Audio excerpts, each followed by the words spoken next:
ഇപ്പോൾ നിയമസഭാ സമ്മേളനത്തിൽ മുഖ്യമന്ത്രി പിണറായി വിജയൻ സംസാരിക്കുന്നു. തത്സമയം കാലയളവിൽ ജനജീവിതത്തിൻ്റെ നീറുന്ന പ്രശ്നങ്ങളെ എല്ലാ ഗൗരവത്തോടെയും ഈ സഭയിൽ അവർ അവതരിപ്പിച്ചിരുന്നു.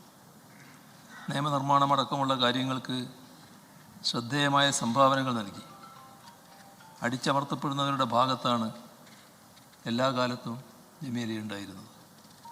ശ്രദ്ധേയയായ നിയമസഭാ സാമാജിക, കരുത്തയായ സംഘാടക, മികച്ച വാഗ്മി, പാർട്ടി പ്രചാരക എന്നിങ്ങനെ വിവിധ തലങ്ങളിൽ ശ്രദ്ധേയായിരുന്നു കാനത്തിൽ ജമീല. രോഗം ബാധിച്ച് ചികിത്സയിലായിരുന്ന ഘട്ടത്തിലും പൊതുകാര്യങ്ങളിൽ ശ്രദ്ധയോടെ ഇടപെടാനും പരിഹാരം കാണാനും അവർ ശ്രദ്ധിച്ചു. രോഗത്തിൻ്റെ ലാഞ്ചന പോലും പുറത്തു കാണിക്കാതെ ആത്മവിശ്വാസത്തോടെ പല പൊതുപരിപാടികളുടെയും ഭാഗമായി.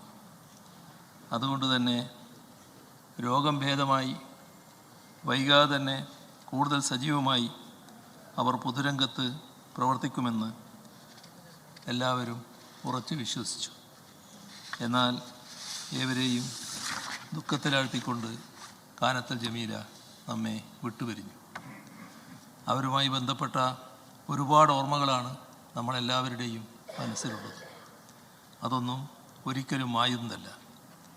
കാനത്തിൽ ജമീലയുടെ വിയോഗത്തിൽ അഗാധമായ ദുഃഖവും അനുശോചനവും രേഖപ്പെടുത്തുന്നു.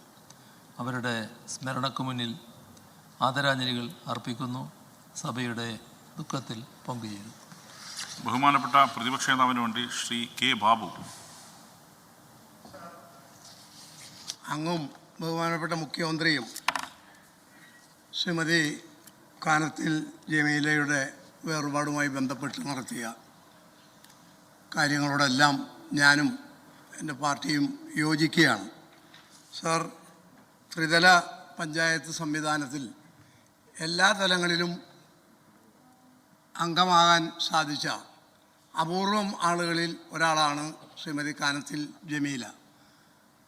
മലബാർ പ്രദേശത്ത് നിന്ന് നിയമസഭയിൽ വന്നിട്ടുള്ള വനിതാ അംഗങ്ങളിൽ, പ്രത്യേകിച്ച് ന്യൂനപക്ഷ വിഭാഗങ്ങളിൽ നിന്നുള്ള ഒരംഗം ആയിരുന്ന ശ്രീമതി കാനത്തിൽ ജമീല അങ്ങേയറ്റത്തെ ജനാധിപത്യ ബോധവും മതേതര നിലപാടും ഈ സഭയിൽ എന്നും പ്രകടിപ്പിക്കാറുണ്ട്.